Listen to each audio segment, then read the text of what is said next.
Hey guys, welcome back to Owoh's Corner, and in today's video we are going to be going over a concept in animation called 1's, 2's, and 3's.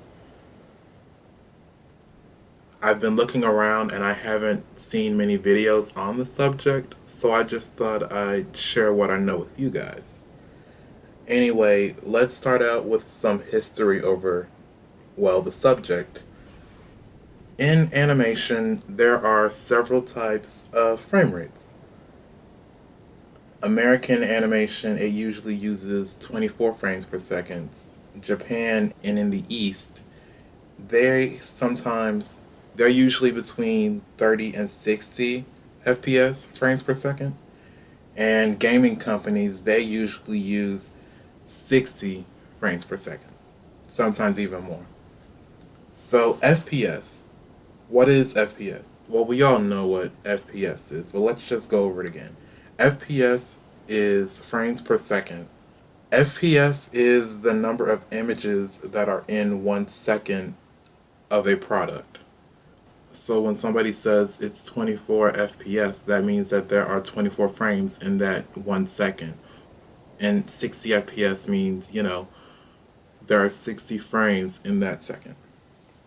And there are different reasons why different FPSs are used. Sometimes it's a time constraint thing where they need to get a product done by a certain amount of time, or it's a flow and seamlessness thing where they want to make sure that the product looks good and it flows seamlessly and nicely. Now, 1's, 2's, and 3's are methods of keyframing that lets you toy with your FPS while keeping frames consistent in the project. In animating software, you can select when and where to put your frames. 1's are when every frame is different, 2's are every 2 frames, and then there's 3's, 4's, and so on. When you're animating on 1's, because every frame is being used and is different, that leads to very fast-paced animations and animation segments.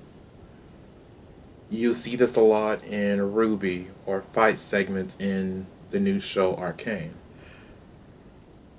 Then there are 2's and above, and with those, it allows your animation to move between motions. Like if you're 24 FPS and animating on 2's, it's now being slowed down to 12 FPS, or 3's becoming 8 FPS. And that allows you to slow down your animation. On paper, it may sound like 12 FPS and 8 FPS would be choppy animation, but that's actually not the case. In animation, we have different methods of selling pace and selling speed to our viewers. People use 1's, people use smear frames, and sometimes there are exaggerated cuts between frames. So like if you are closing your fist, you won't animate every single digit movement. It might be open 1 minute, halfway closed, and then close fully the next minute. Well, not minute, but frame. And with that whole fear or thought process of things being choppy, 2's and 3's maintain their quality because animators don't drastically change the frame. They will only make slight adjustments and slight changes, like moving the object maybe a couple pixels, or if they're drawing a between frame, then they'll only make a slight difference. The advantage to using 1's, 2's, and 3's is that it allows you to not be restricted with your constraints. And because in animation software, once you set the FPS, once you set it to 24 or 30 or even 60 frames per second, you can't change that because your entire animation is based off of that set FPS, that set speed. So with 1's, 2's, and 3's, it allows you to have those slowed down drastic moments, have those fast paced moments. It gives you breathing room to continue to do your work. And then with those different methods and styles, you can have exaggerated moments. You can have fast paced moments. You can have slow moments where you want your audience to watch and make sure that they see what you're trying to do and convey to them.